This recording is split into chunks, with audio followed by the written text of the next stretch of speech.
Wahai musuh Allah, kenapa engkau mengaku dirimu sebagai iblis, setan, tetapi engkau malah menolong aku membawa lentera sampai menuju ke tempat ini untuk melaksanakan sholat subuh?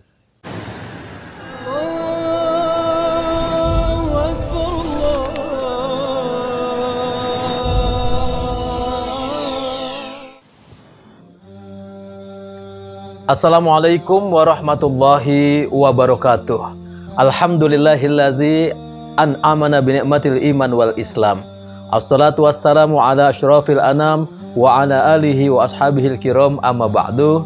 Pemirsa, sahabat Usdun yang dirahmati Allah subhanahu wa ta'ala, satu kisah menarik yang mudah-mudahan bisa kita petik hikmahnya pada episode kali ini di channel Sahabat Usdun. Ada seorang pemuda. Satu ketika ia hendak melaksanakan sholat subuh di masjid. Jelang subuh dia sudah rapi, mandi, berwudu dari rumah. Dia berangkat menuju ke masjid. Di tengah perjalanan, tiba-tiba dia seperti merasakan ada yang mendorongnya, terjatuh. Bajunya kotor terkena lumpur. Dia mengurungkan diri untuk berangkat ke masjid. Dia kembali ke rumah. Tetapi apa yang dilakukan di rumah? Dia mandi, salin baju, dia wudhu kembali, berangkat lagi dia ke masjid.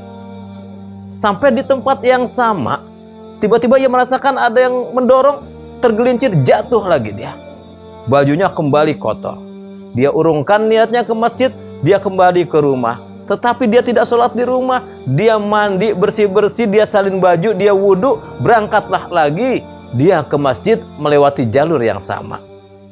Tetapi ketika hampir sampai di tempat ia terjatuh yang sudah 2 kali tadi, ada seorang laki-laki dengan membawa lentera. Kemudian berkata, "Wahai anak muda, kau hendak ke masjid? Mari aku antar. Jangan sampai engkau tergelincir." Kemudian anak muda tadi diantar oleh orang tua yang membawa lentera sampai menuju ke masjid. Tetapi ketika sampai di halaman masjid, di depan masjid, anak muda tadi mengajak kepada orang yang menolongnya, "Wahai bapak, mari kita ikut sama-sama sholat ke masjid." Tapi orang itu menolak. Si anak muda tetap memaksa, "Ayo kita sholat berjamaah di masjid." Orang tua berkata, "Tidak, aku tidak akan mungkin bisa sholat di masjid." "Kenapa?" "Wahai anak muda, ketahuilah bahwa aku adalah iblis. Aku adalah setan."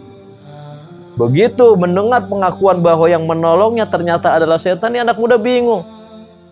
"Wahai musuh Allah, kenapa engkau mengaku dirimu sebagai iblis, setan, tetapi engkau malah menolong aku membawa lentera sampai menuju ke tempat ini untuk melaksanakan sholat subuh?" Apa kata iblis?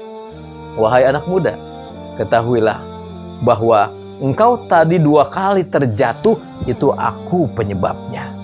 Ketika engkau pertama kali lewat, aku mencoba untuk menghalang-halangimu, aku dorong kau sampai terjatuh. Tapi kemudian engkau kembali lagi. Dan ketika engkau berniat untuk berangkat kembali menuju masjid, maka dosa-dosamu diampuni oleh Allah. Kemudian aku coba biar kau tidak berangkat lagi ke masjid. Sampai di tempat yang sama, aku dorong lagi, engkau terjatuh. Kau balik lagi. Sampai pada saat itu, ternyata Allah menghapuskan dosa-dosa keluargamu seluruhnya, dihapuskan oleh Allah. Maka ketika ketiga kali aku tidak mau merugi lebih banyak, aku tidak mau merugi lebih besar. Kalau aku dorong lagi kemudian engkau kembali dan akan melaksanakan sholat subuh, aku khawatir nanti Allah akan mengampuni tetangga kamu sekampung, semuanya diampuni oleh Allah." Pemirsa yang dirahmati Allah, 2 hal yang menjadi pelajaran dari kisah ini.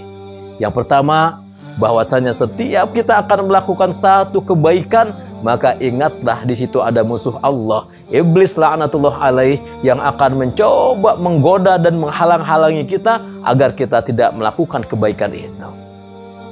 Tetapi ketika niat kita mantap, Allah akan berikan ganjaran yang luar biasa. Bayangkan kalau seandainya anak muda tadi ketika didorong oleh iblis terjatuh, kemudian ia sholat di rumah, maka ia tidak mendapatkan keutamaan yang tadi disebutkan oleh iblis.